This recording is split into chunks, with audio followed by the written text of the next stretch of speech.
Ayan mo yung AC, ma'am. Naglalangos siya.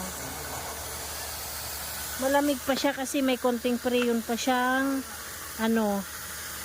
nasa niya, system. Pero may leak din siya.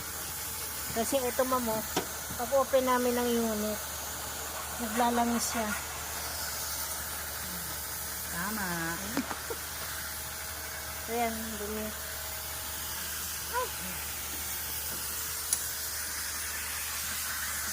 Yan, ma'am, ang dumi, Yan yung AC niya. AC dyan. Buhatin pang para malinis ng maayos. So, yan. Cleaning lang namin to, mama. Hindi na namin to i-repair. Since nakita na namin siya ng sign ng may leak. Saan ba naglalangis? Ayan. Yan, ma'am. Yan. Oil ba yan? Oil?